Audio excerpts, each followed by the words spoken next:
السلام عليكم ورحمة الله وبركاته. ازيكم؟ يا رب تكونوا جميعا بخير. النهاردة بإذن الله تعالى هنعمل مع بعض أكلة بسيطة وسهلة، بصدور الفراخ اللي هي الفيليه. تعالوا نشوف كده المقادير مع بعض. عندي هنا نص كيلو فيليه مقطعاه مكعبات صغيرة زي ما انتم شايفين، بطاطسيتين مقطعاها برضو مكعبات، بصل، كزبرة خضراء. تعالوا كده نشوف الطريقة مع بعض. أكلة سهلة وسريعة خالص. لو انت طبعا ما عندكيش فراخ او صدور فراخ كتير في البيت، دي طبعا هتنقذ معاك يعني. قطعنا البصل بالشكل ده في الطاسة، حطينا البهارات بتاعتنا ومعلقتين زيت، ونقلبهم بالراحة كده على النار لغاية البصلة بتاعتنا بتدبل معانا. ما نخليش البصلة بتاعتنا تاخد لون خالص، يا دوب كده تدبل وننزل بالفراخ بتاعتنا. زي ما انتم شايفين لون البصل كده، ما ياخدش اكتر من كده في اللون.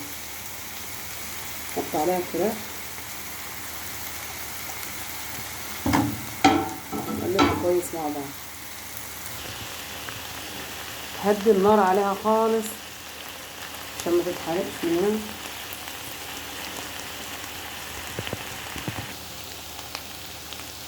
اول ما يكون وصلت نص سوا كده، ننزل بالبطاطس بتاعتنا،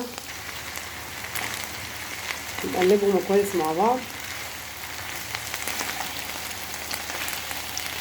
نزود معلقتين ميه مش اكتر، مش كتير.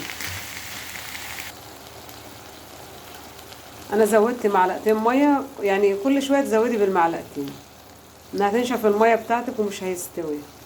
فما تحطيش الميه بتاعتك مره واحده، هتبقى مش حلوه.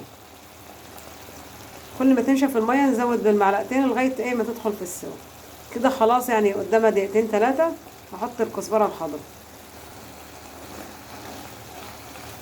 نقلبها كويس. انا حطيتها في الاخر عشان لونها ما يغيرش وتدبل معانا، يبقى طعمها مش حلو. هتاخد يعني حوالي دقيقتين كده على النار ونطفي عليها. انا مش هحط معاها اكتر من كده اللي هي الكزبره الخضراء. اما لو انت عايزه تحبي مثلا ما عندك فلفل الوان، فلفل اخضر، تحطي مكعبات طماطم، دي حاجه اختياريه ترجع لك. بس يعني هي كده بتبقى خفيفه وطعمها جميل بصراحه. كده يكون خلاص استوت. انا ما خليتش الكزبره على النار اكتر من دقيقتين 3 فيها، عشان طبعا تبقى النكهه بتاعتها قاعده فيها ولونها يكون جميل. كده خلاص نطفي عليها. ودي الاكله الجميله بتاعتنا بعد ما جهزت. تكوني طبعا مجهزه معاها سلطه خضراء.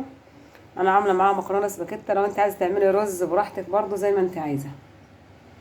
كده يكون وصلنا لنهايه الفيديو.